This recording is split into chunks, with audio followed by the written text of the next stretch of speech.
नमस्कार। आज के इतिहास शिक्षण में मैं डॉक्टर जसपाल सिंह खत्री, प्रवक्ता विद्यालय शिक्षा उत्तराखंड, आपका हार्दिक स्वागत करता हूं।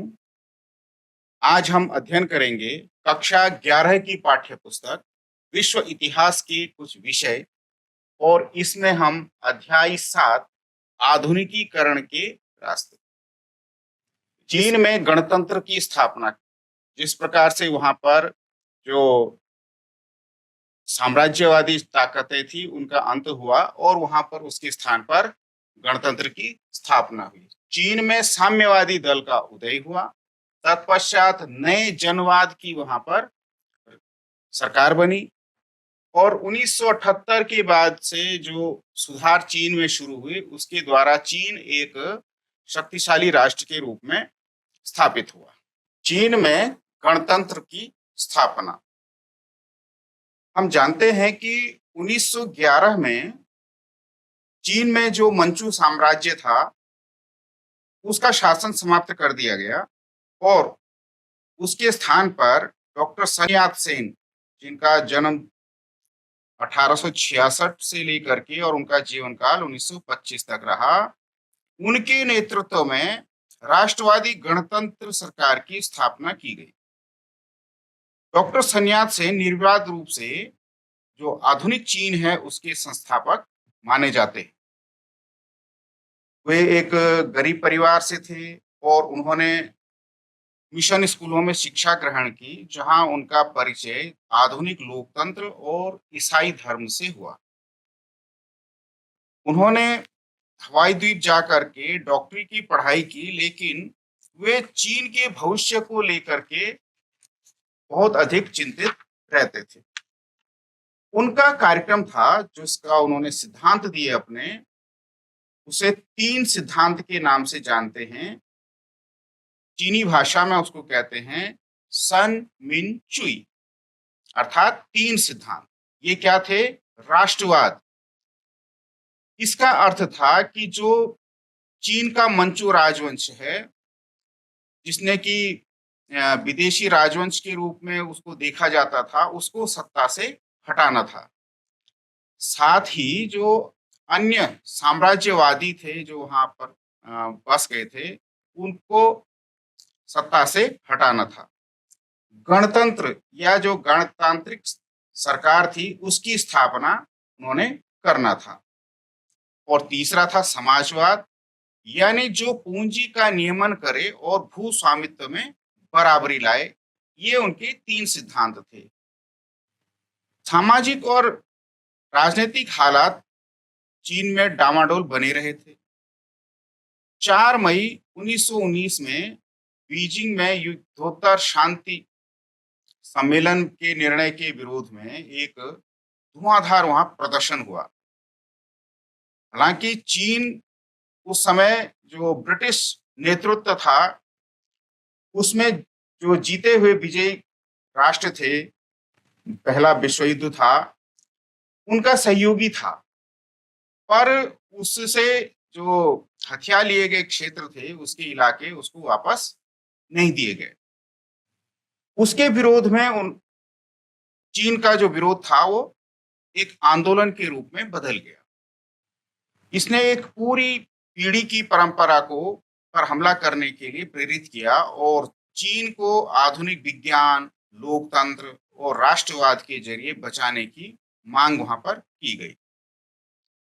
क्रांतिकारियों ने देश के संसाधनों पर कब्जा जमा बैठे विदेशियों को भगाने और चीनी समाज में व्याप्त असमानताएं हटाने और गरीबी कम करने का नारा दिया इन क्रांतिकारियों ने।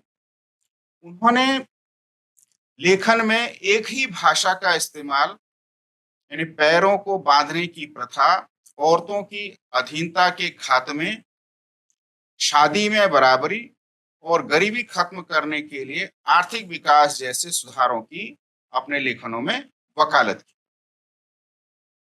गणतांत्रिक क्रांति के बाद देश में उथल पुथल का एक नया दौर शुरू हुआ। जो कोमिंटांग था, यानी नेशनल पीपल्स पार्टी का उस पर अधिकार था, कोमिंटांग यानी उनकी संसद, और चीनी कम्युनिस्ट पार्टी जो पूरा चीन था उसको एकताबद्ध करने और स्थिरता लाने के लिए संघर्षरत दो महत्वपूर्ण ताकतों के रूप में उस समय उभर गई। एक और कोमिंटांग था और दूसरी ओर चीनी कम्युनिस्ट पार्टी। डॉक्टर सन्यात सेन के विचार कोमिंटांग के जो राजनीतिक दर्शन थे वो उसका आधार बने। उन्होंने लोगों की जो मूलभूत जरूरतें थी जिनको चार जरूरतों के रूप में रेखांकित किया, वो थे कपड़ा, खाना, घर और परिवहन, ये सभी के लिए होने चाहिए। तो डॉक्टर सन्यात सेन की मृत्यु के बाद चियांग काई शेक, जिनका जीवन काल 1887 से 1975 तक रहा, अब वो कोमिंटांग के एक बड़े नेता के रूप में उभरे और उन्होंने सैन्य अभियान के जरिए वॉरलॉर्ड्स को, यानी स्थानीय नेता जिन्होंने सत्ता छीन ली थी, उन्होंने अपने नियंत्रण में किया और साम्यवादियों को खत्म कर दिया। उन्होंने सेक्युलर और विवेकपूर्ण अहलौकिक कन्फ्यूशियसवाद की हिमायत की, लेकिन साथ ही जो राष्ट्र का सैन्यकरण था उसको करने की भी उन्होंने कोशिश की। उन्होंने कहा कि लोगों को एकताबद्ध व्यवहार की प्रवृत्ति और आदत का विकास करना चाहिए। उन्होंने महिलाओं को चार सद्गुण पैदा करने के लिए प्रोत्साहित किया। ये चार सद्गुण थे उनके अनुसार: सतीत्व, रूप रंग, वाणी और काम। और उनकी भूमिका को घरेलू स्तर पर ही देखने पर जोर दिया। यहाँ तक कि उनके जो कपड़ों की किनारियों की लंबाई भी उन्होंने अपने आप ही निश्चित कर दी। तो जो कोमिंटांग का सामाजिक आधार था वो मुख्य रूप से शहरी इलाकों में ही था। औद्योगिक विकास धीमा था और गिने हुए क्षेत्रों में ही था। शंघाई जैसे बड़े शहरों में 1919 में औद्योगिक मजदूर वर्ग जो है वो धीरे धीरे उभर रहा था और इनकी संख्या 5 लाख तक हो गई थी। लेकिन इनमें से केवल कुछ प्रतिशत मजदूर ही जहाज निर्माण जैसे आधुनिक उद्योगों में काम कर रहे थे और ज्यादातर लोग जो हैं नगण्य शहरी, जिनको उनकी भाषा में शियाओ शिमिन कहा जाता था, ऐसे थे। व्यापारी और दुकानदार होते थे। शहरी मजदूरों, खास तौर से महिलाओं को बहुत कम वेतन वहां दिया जाता था और काम करने के जो घंटे थे बहुत लंबे थे और काम करने की जो परिस्थितियां थी वो मजदूरों के लिए बहुत खराब थी।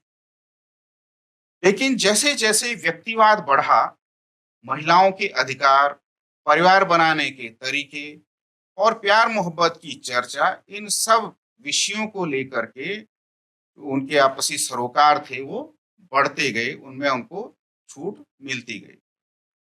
सामाजिक और सांस्कृतिक बदलाव में जो स्कूल और विश्वविद्यालय थे, उन्होंने इनको फैलाने में मदद की। पीकिंग विश्वविद्यालय की स्थापना 1902 में हो चुकी थी। पत्रकारिता फली फूली, जो कि इस नई सोच के प्रति आकर्षण का आईना थी। शाओ त्याफेन, जिनका जीवन काल 1895 से 1944 था, तो एक दार्शनिक और लेखक थे, उनके द्वारा संपादित लोकप्रिय एक वीकली थी जिसका नाम था लाइफ वीकली। वो इस तरह की एक नई विचारधारा की प्रतिनिधि थी।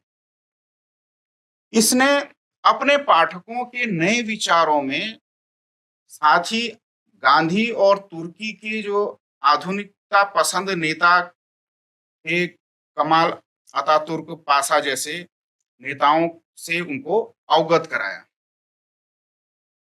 इसका वितरण 1926 में केवल 2000 प्रतियां थी, जो आगे चल करके 1933 में बढ़ करके 2 लाख हो गई। देश को एकीकृत करने की अपनी कोशिशों के बावजूद कोमिंटांग अपने संकीर्ण सामाजिक आधार और सीमित राजनीतिक दृष्टि के चलते असफल हो गया। डॉक्टर सन्यात सेन के कार्यक्रम का बहुत अहम हिस्सा पूंजी का नियमन और भूमि के अधिकारों में बराबरी लाना, ये विचार कभी अमल में लाए नहीं गए, क्योंकि पार्टी ने किसानों और बढ़ती सामाजिक असमानता की अनदेखी की। इसने लोगों की समस्याओं पर ध्यान देने के बजाय जो फौजी व्यवस्था थी उसको थोपने का प्रयास किया। लोग नई विचारधारा को लेकर के अधिक आशंकित थे। जैसे इस चित्र के माध्यम से हम देख सकते हैं, रिक्शा खींचने वाला, तो लांजिया द्वारा बनाया गया एक काष्ठ चित्र है।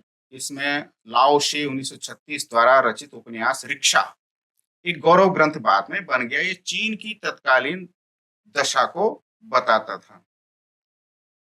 1935 में शंघाई कैसा था वो इसमें बताया जाता है कि शंघाई में एक काला अमेरिकन तुरही वादक पट क्लेटन अपने जैज और कैस्ट्रा के साथ विशेषाधिकार प्राप्त प्रवासी की जिंदगी जी रहे थे, लेकिन वो काला था।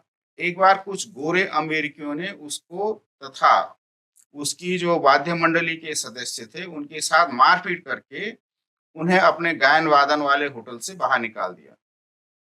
इसलिए अमेरिकी होने के बावजूद खुद नस्ली भेदभाव का शिकार होने के कारण चीनियों के दुख दर्द के साथ उनकी बहुत सहानुभूति थी। गोरे अमेरिकियों के साथ हुई अपनी लड़ाई जिसमें वे जीत गए थे, उस तो वो उस बारे में लिखते हैं कि चीनी तमाशबीनों ने हमारे साथ ऐसा बर्ताव किया जैसे हमने उनका अभीष्ट काम संपन्न किया हो और घर पहुंचने तक रास्ते भर वे किसी विजेता फुटबॉल टीम की तरह हमारा अभिनंदन करते रहे। तो चीनियों को की गरीबी और कठोर जीवनचर्या के बारे में वो लिखते हैं कि मैं कभी-कभी देखता कि 20 या 30 कुली मिलकर किसी बड़े भारी ठेले को खींच रहे हैं, जो कि अमेरिका में किसी ट्रक द्वारा या घोड़ों द्वारा खींचा जाता था। ये लोग इंसानी घोड़ों से अलग कुछ नहीं लगते थे और पूरा काम करने के बाद उन्हें इतना ही मेहनताना मिलता था कि किसी तरह पेट भर चावल और सोने की एक जगह उनको मिल सके। मेरी समझ में नहीं आता कि वे कैसे अपना काम चलाते थे। तो इस प्रकार से ये ग्रंथ ही बन गया रिक्शा वाला। तो ये हम इसमें देख सकते हैं। तो जो चीन की बढ़ती हुई कीमतें इस बात को दिखाती हैं कि उस दौर में जब तक साम्यवादी सरकार का गठन नहीं हुआ था, तो बैल, सुअर, आटे की बोरी, मुर्गी, अंडे, कोयले का टुकड़ा, पन्ना, तो ये उन सब के समाज में चले हुए ये प्रसंग होते थे। चीनी साम्यवादी दल का उदय 1937 में जब जापान ने चीन पर आक्रमण किया, तो जो वहां पर सत्ता में थे कुमिंटांग, वो पीछे हट गया, यानी पराजित हो गया। उसने युद्ध नहीं किया उनसे। इस लंबे और थकाने वाले युद्ध ने चीन को बहुत कमजोर कर दिया। 1945 और 1949 के दौरान जो कीमतें थी वो 30% प्रति महीने की रफ्तार से बढ़ी। इससे क्या हुआ कि जो आम आदमी की जिंदगी थी वो बर्बाद हो गई। ग्रामीण क्षेत्र जो चीन के थे उनमें दो तरह के संकट थे। एक थे पर्यावरण संबंधी, जिसमें बंजर जमीन, जंगलों का विनाश और बाढ़ ऐसी समस्याएं वहां थी। दूसरा सामाजिक आर्थिक समस्याएं, जो विनाशकारी जमीन प्रथा, ऋण, आदिम प्रौद्योगिकी और निम्न स्तरीय जो संचार थे उनके कारण उनकी समस्याएं थी। चीन की जो साम्यवादी पार्टी है उसकी स्थापना 1921 में जब रूस की क्रांति हुई थी उसके कुछ समय बाद ही चीन में हो गई थी। रूसी क्रांति की सफलता ने पूरी दुनिया पर अपना एक जबरदस्त प्रभाव डाला था। लेनिन और ट्रोट्स्की जैसे जो बड़े नेता थे, उन्होंने मार्च 1918 में कॉमिंटन यानी तृतीय अंतर्राष्ट्रीय यानी थर्ड इंटरनेशनल का गठन किया, जिसमें विश्व स्तरीय सरकार बनाई जाए जो शोषण को खत्म कर सके, ऐसा उनका विचार था। तो कॉमिंटन और सोवियत संघ ने दुनिया भर में साम्यवादी पार्टियों का समर्थन किया। उनकी जो परंपरागत मार्क्सवादी समझ थी कि क्रांति जो है शहरी इलाकों में मजदूर वर्गों के जरिए ही आएगी। तो शुरू शुरू में विभिन्न देशों के लोग इस नारे को लेकर के बहुत आकर्षित हुए, लेकिन जल्द ही यह सोवियत यूनियन के स्वार्थों का हथियार बन गया और 1943 में इसे खत्म कर दिया।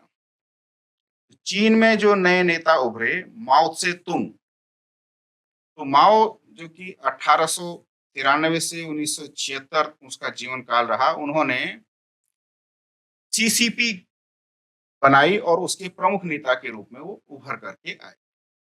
तो क्रांति के कार्यक्रम को किसानों पर आधारित करते हुए उन्होंने एक अलग रास्ता चुना, मजदूरों के नहीं बल्कि किसानों पर आधारित करके। उनकी सफलता ने चीनी साम्यवादी पार्टी एक शक्तिशाली राजनीतिक ताकत बन गई, जिसने अंततः जो है कोमिंटांग पर जीत हासिल की। माओ त्से तुंग के आमूल परिवर्तनवादी तौर तरीकों को जियांगसी में देखा जा सकता था। तो जियांगसी वहां का एक प्रांत था जिस पर साम्यवादियों का अधिकार था। यहाँ पहाड़ों में 1928 से लेकर के 1934 के बीच उन्होंने कोमिंटांग के हमलों से सुरक्षित शिविर वहां लगाए। मजबूत किसान परिषद यानी सोवियत का उन्होंने वहां गठन किया। जमीन पर कब्जा और पुनर्वितरण के साथ एकीकरण हुआ। दूसरे नेताओं से बिल्कुल हट करके माओ ने आजाद सरकार और सेना पर जो है जोर दिया कि सरकार और सेना जो है वो आजाद होनी चाहिए। वो महिलाओं की समस्याओं को जानते थे, उससे अवगत थे और उन्होंने ग्रामीण महिला संघों को उभरने में प्रोत्साहन दिया। उन्होंने विवाह के नए कानून बनाए, जिसमें आयोजित शादियों और शादी के समझौते, खरीदने और बेचने पर उन्होंने रोक लगाई और जो तलाक तलाक था उसको आसान बनाया। कम्युनिस्टों की जो सोवियत की जो कोमिंटांग द्वारा जो नाकेबंदी ने जो है पार्टी को दूसरा आधार ढूंढने पर उन्होंने मजबूर कर दिया। इसके चलते माओ के नेतृत्व में उनकी पार्टी के लोगों ने लॉन्ग मार्च पर जाने का निर्णय लिया।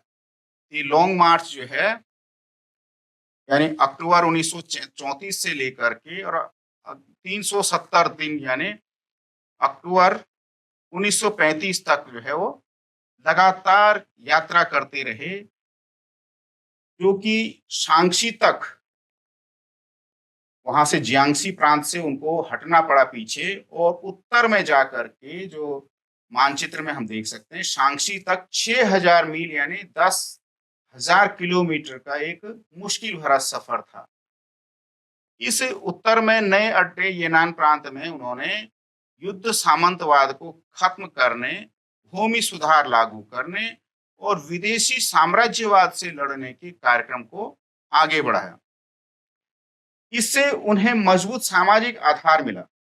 युद्ध के मुश्किल सालों में साम्यवादियों और कोमिंटांग ने मिलकर काम किया, लेकिन बाद में युद्ध समाप्त होने के बाद साम्यवादी सत्ता में आ गए और कोमिंटांग की वहां पर हार हो गई। तो ये मानचित्र में हम देख सकते हैं कि पहले इस जगह पर उन्होंने अपना जो साम्यवादी क्षेत्र था ये थे जहां उन्होंने अपने सुधार प्रारंभ किए, किंतु उनको यहाँ से पीछे हटना पड़ा और वो उत्तर की ओर यहाँ से 6000 मील बता रहे हैं, जिसको उन्होंने 1 साल लगाए यहाँ पहुंचने में। तो ये नॉर्थ में जा करके ये सब येनान प्रांत में उन्होंने अपना गढ़ बनाया। ये शांक्षी प्रांत पड़ता था और यहाँ पर जो कोमिंटांग थे वो उनको परेशान नहीं कर सकते थे, इसलिए उन्होंने अपने जो विचारधारा है उसके अनुसार वहां पर सुधार के कार्य किए। तो चांग काई शेक के हमलों से बचने के लिए वो सुरक्षित अपने दल को ले जाने में सफल हुए। बाद में जब उन्होंने यहाँ ताकत जुटा ली तब उन्होंने कोमिंटांग को पराजित किया और उनको जो ये ताइवान है जो उस समय फार्मोसा द्वीप कहलाता था, यहाँ पर उन्होंने विस्थापित कर दिया उनको। तब से उनकी सरकार वहीं रहती है और पूरे चीन पर साम्यवादियों का शासन स्थापित हो जाता है। इस चित्र में हम देख सकते हैं कि जब वो लॉन्ग मार्च पर गए हुए थे, तो सैनिकों द्वारा जो है, जो क्योंकि ग्रामीण क्षेत्रों में वहाँ के भूमि कानूनों के अनुसार ज़मीनें बंजर पड़ी हुई थी, तो सैनिकों ने उस बंजर ज़मीन को भी कृषि योग्य बनाया। तो ये इतिहास में ये अनूठा उदाहरण भी है। नए जनवाद की स्थापना, तो जो पीपुल्स रिपब्लिक ऑफ चाइना की सरकार जो है 1949 में स्थापित हुई। यह नए लोकतंत्र के सिद्धांतों पर आधारित थी। इसमें सर्वहारा की तानाशाही, यानी एक शब्द था जिसे कायम करने का दावा सोवियत संघ ने किया कि सर्वहारा जो है, जो कि निचले स्तर पर जो सब काम करते हैं, उनकी सत्ता होनी चाहिए। तो ये शब्द कार्ल मार्क्स द्वारा, जो कि वामपंथियों का के संस्थापक हैं, उस विचारधारा को लाने वाले व्यक्ति हैं, तो उनके द्वारा प्रयोग किया गया था, जिसमें यह बल दिया गया था कि अमीर वर्ग की दमनकारी सरकार को श्रमिक वर्ग की क्रांतिकारी सरकार प्रतिस्थापित कर देगी और यह मौजूदा अर्थ में अधिनायक तंत्र नहीं होगा, इसमें किसी का अधिनायकवाद नहीं होगा। इसलिए जो सर्वहारा की तानाशाही है, उसमें उसका उद्देश्य था कि जो मजदूर किसान वर्ग हैं, जो काम करने वाले लोग हैं, उनकी सत्ता स्थापित होगी। तो उनसे बिल्कुल भिन्न जो माओ ने अपनाया, तो नया लोकतंत्र सभी वर्गों का एक गठबंधन था। वो केवल मजदूरों का नहीं था, सभी सामाजिक वर्गों का गठबंधन था। अर्थव्यवस्था के मुख्य क्षेत्र सरकार के नियंत्रण में रखे गए और जो निजी कारखानों और भू स्वामित्व को धीरे धीरे समाप्त कर दिया गया। ये कार्यक्रम 1953 तक चला, जब सरकार ने समाजवादी बदलाव का कार्यक्रम शुरू करने की घोषणा की। 1958 में लंबी छलांग वाले आंदोलन की नीति के जरिए देश का तेजी से औद्योगिकरण करने की उन्होंने कोशिश की। उसमें लोगों को अपने घर के जो पिछवाड़ा हिस्सा, पीछे का हिस्सा था, उसमें इस्पात की भट्टियां लगाने के लिए उन्होंने प्रोत्साहित किया कि सभी घरों के पीछे एक छोटा कारखाना होगा। ग्रामीण इलाकों में पीपुल्स कम्यून बनाए गए, जहां लोग इकट्ठे जमीन के मालिक थे और मिलजुल करके फसलें उगाते थे। ऐसे काम उन्होंने शुरू किए। 1958 तक 26,000 ऐसे समुदाय हो गए थे, जो कि कृषक आबादी का लगभग 95% थे। ऐसा उन्होंने एक नया स्वरूप दिया। माओ पार्टी द्वारा निर्धारित लक्ष्यों को पाने के लिए जन समुदाय को प्रेरित करने में सफल रहे और उनकी चिंता समाजवादी व्यक्ति बनाने की थी, जिसकी 5 चीजें लोकप्रिय होती है, यानी 5 उसके बड़े कार्यक्रम थे। पहला था पितृभूमि, फिर जनता, काम, विज्ञान और जनसंपत्ति। किसानों, महिलाओं, छात्रों और अन्य गुटों के लिए जन संस्थाएं बनाई गई। उदाहरण के लिए जो महिलाओं के लिए all China democratic women's federation बनाया गया था, उसमें महिलाओं के 760 लाख सदस्य थे, यानी 7 करोड़ 60 लाख सदस्य थे उसके। इसी तरह से जो स्टूडेंट्स के थे, तो ऑल चाइना स्टूडेंट फेडरेशन, इसके जो सदस्य संख्या थी वो 32,90,000 थी। लेकिन ये लक्ष्य और तरीके पार्टी में सभी लोगों को पसंद नहीं आ रहे थे। 1953-54 में कुछ लोग औद्योगिक संगठनों और आर्थिक विकास की तरफ ज्यादा ध्यान देने के लिए कह रहे थे कि इसमें जो अर्थव्यवस्था को तेजी लाने के लिए ही कार्य करने चाहिए थे। तो लियो शाओची और एक दूसरे दार्शनिक, हुए जिनका नाम तंग शियाओफिंग था।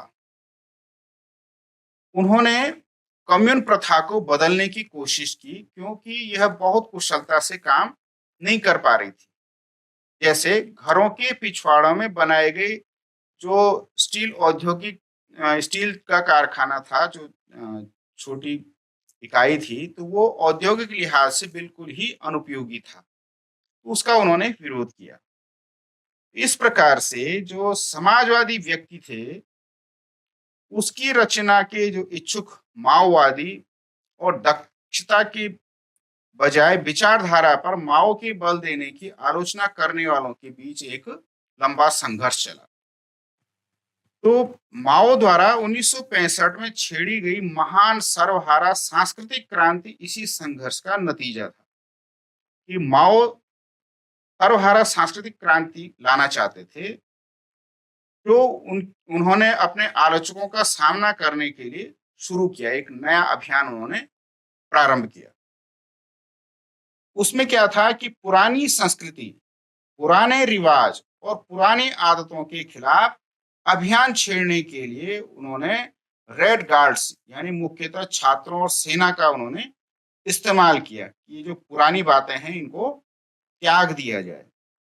तो छात्रों और पेशेवर लोगों को जनता से ज्ञान हासिल करने के लिए ग्रामीण इलाकों में भेजा गया। जो साम्यवादी विचारधारा का होना पेशेवर ज्ञान से ज्यादा उसमें महत्वपूर्ण था। तो दोषारोपण और नारेबाजी ने तर्क संगत बहस की जगह ले ली। अब जो है, जो तर्क संगत बातें थी उसको नजरअंदाज कर दिया उन्होंने और नारेबाजी के शोर में उसको दबा दिया, यानी अपने विरोधियों को उन्होंने शांत करने की कोशिश की। सांस्कृतिक क्रांति से खलबली का दौर शुरू हो गया। इसके कारण पार्टी कमजोर हो गई और अर्थव्यवस्था और शिक्षा व्यवस्था पर भारी रुकावट सामने आने लगी। 1960 के उत्तरार्ध से प्रवाह बदलने लगा फिर से, और 1975 में एक बार फिर पार्टी ने अधिक सामाजिक अनुशासन और औद्योगिक अर्थव्यवस्था का निर्माण करने पर जोर दिया ताकि चीन शताब्दी के समाप्त होने तक एक शक्तिशाली देश के रूप में उभर सके। तो उन्होंने जो सामाजिक बातें थी उसको थोड़ा नजरअंदाज किया और जो आर्थिक परिदृश्य था उसको बदलने पर फिर से नए कार्यक्रमों पर जोर दिया। तो 1978 से शुरू होने वाले ऐसे क्या सुधार थे? तो सांस्कृतिक क्रांति के बाद राजनीतिक दांव पेचों की प्रक्रिया शुरू हो गई। जो तंग शियाओफिंग थे, उन्होंने पार्टी पर अपना नियंत्रण मजबूत बनाए रखा और साथ ही साथ उन्होंने देश में समाजवादी बाजार अर्थव्यवस्था की शुरुआत की। माओ के बाद ये आए थे। तो 1978 में पार्टी ने आधुनिकीकरण के अपने 4 सूत्रीय नए लक्ष्यों की घोषणा की। उन्होंने वो लक्ष्य थे विज्ञान, उद्योग, कृषि और रक्षा का विकास। इन क्षेत्रों में उन्होंने विकास करना। तो पार्टी से सवाल जवाब न करने की हद तक बहस की उन्होंने इजाजत दी। ये क्यों कर रहे हो, वो क्यों कर रहे हो, ऐसा छोड़ करके उन्होंने कहा उस पर कोई सवाल नहीं होंगे, बाकी आप लोग अपने तर्क दे सकते हैं। इस नए और आजाद वातावरण में जैसे कि 60 साल पहले 4 मई के आंदोलन का समय था, नए विचारों का रोमांचकारी भंडार फूट पड़ा। 5 सितंबर 1978 को दीवार पर लगे एक पोस्टर ने पांचवी आधुनिकता का दावा किया कि लोकतंत्र के बिना अन्य आधुनिकताएं कुछ भी नहीं बन पाएंगी। उन्होंने गरीबी न हटाने और लैंगिक शोषण खत्म न करने के लिए चीन की कम्युनिस्ट पार्टी को की उन्होंने बड़ी आलोचना की। इसके लिए उसने पार्टी के अंदर से ही ऐसे दुर्व्यवहारों के उदाहरण उन्होंने प्रस्तुत किए। इन मांगों को हालांकि दबाया गया, लेकिन 1989 में 1989 में यानी 4 मई के आंदोलन की जब 70वीं सालगिरह थी, उस पर बहुत से बुद्धिजीवियों ने अधिक खुलेपन के और कड़े सिद्धांतों यानी शू शाओजी उसको खत्म करने की मांग की, और बीजिंग के तियानमेन चौक पर छात्रों के प्रदर्शन को उन्होंने सरकार ने क्रूरतापूर्वक दबाया, जिसमें कि उन्होंने अपने छात्रों आंदोलनरत छात्रों पर टैंक चलाए थे, टैंक से वार किया था, जिसकी पूरी दुनिया में कड़ी आलोचना हुई थी। सुधार के बाद के समय में चीन के विकास के विषय पर दोबारा फिर से बहस शुरू हुई। तो पार्टी द्वारा समर्थित प्रधान मत मजबूत राजनीतिक नियंत्रण, आर्थिक खुलेपन और विश्व बाजार से जुड़ाव पर आधारित है।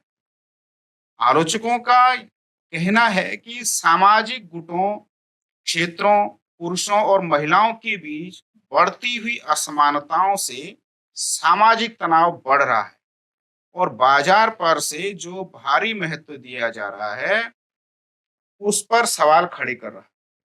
अंत में पहले के पारंपरिक विचार पुनर्जीवित हो रहे हैं, जैसे कि कन्फ्यूशियसवाद, और यह तर्क कि पश्चिम की नकल करने के बजाय चीन अपनी परंपरा पर चलते हुए एक आधुनिक समाज बन सकता है।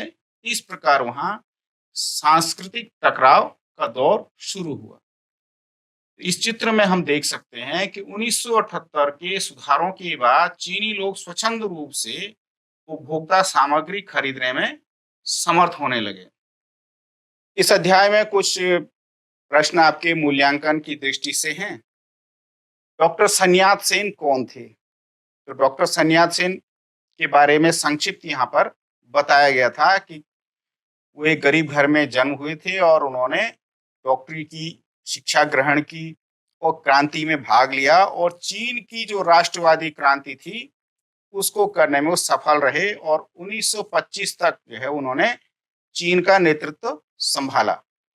चीन के वो राष्ट्रपति थे। कुओमिंटांग की उन्होंने स्थापना की थी, ना हमने आपको बताया था। तो लॉन्ग मार्च क्या था? तो लॉन्ग मार्च जो है, जो कुओमिंटांग के हमलों से अपनी पार्टी का जनाधार बचाने के लिए जो माओ से तुंग उत्तर की ओर शांक्सी प्रांत की ओर ले जाने में सफल हुए, जो यानी 10,000 किलोमीटर की उन्होंने एक लंबी यात्रा की, उसको लॉन्ग मार्च कहते हैं। ये हमने आपको बताया था। सांस्कृतिक क्रांति से क्या आशय था? तो चीन में जो माओ था वो एक नए समाज और आधुनिक समाज की रचना करना चाहता था। उसके लिए उसका विचार था कि जो पुराने रीति रिवाज हैं, पुराने विचार हैं, ख्यालात हैं, परंपराएं हैं, उन सब को छोड़ करके नए विचारों को ग्रहण करना पड़ेगा। अब ये नए विचार क्या थे? तो उसके हिसाब से जो साम्यवादी विचारधारा थी चीन की, उस पर चलना होगा, जिसका चीन के समाज ने समय समय पर कड़ा विरोध किया।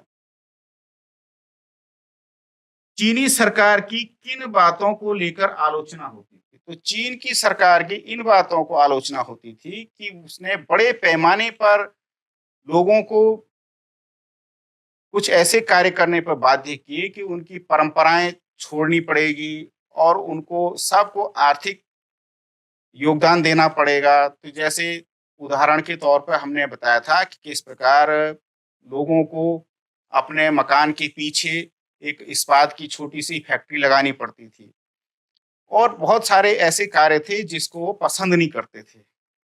और उनका कहना था कि हम अर्थव्यवस्था के विकास के लिए पश्चिम की नकल कर रहे हैं, जबकि हमको अपने कन्फ्यूशियसवाद पर चलते हुए, अपनी परंपराओं पर चलते हुए, अपने विचारों पर चलते हुए राष्ट्र को अपने बल पर आधुनिक और ताकतवर राष्ट्र हम बना सकते हैं। जबकि कम्युनिस्ट पार्टी ऑफ चाइना को नई सहस्त्राब्दी तक जो है चीन को एक आधुनिक और शक्तिशाली राष्ट्र बनाना था, तो उसकी उन्हें जल्दबाजी थी, जिसके लिए उनको अपने समाज पर क्रूरताएं बरतनी पड़ी, जिसमें कि थाइमिन चौक वाली घटना आपको हमने बताई थी।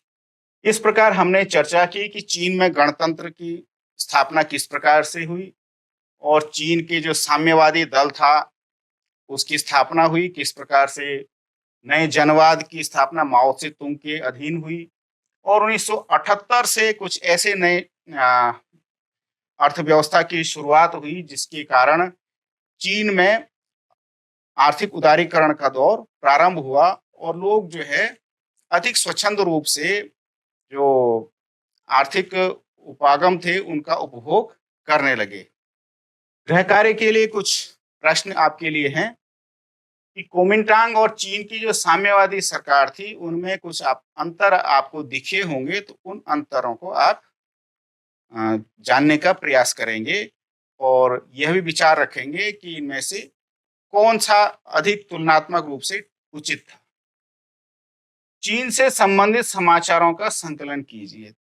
आए दिन समाचार पत्रों में चीन की के बारे में, जैसे कि वो जो है अपनी प्रसारवादी नीतियाँ चलाता है और भारत के साथ उसका और अपने पड़ोसियों के साथ उसके संघर्ष आए दिन चलते रहते हैं। तो चीन के जो ये साम्यवादी सरकार थी, इसके गठन से लेकर के जो टकरावों की स्थिति थी, उससे इसकी तुलना आप कर सकते हैं। तो आज के इतिहास शिक्षण में इतना ही। आप सभी का बहुत-बहुत धन्यवाद।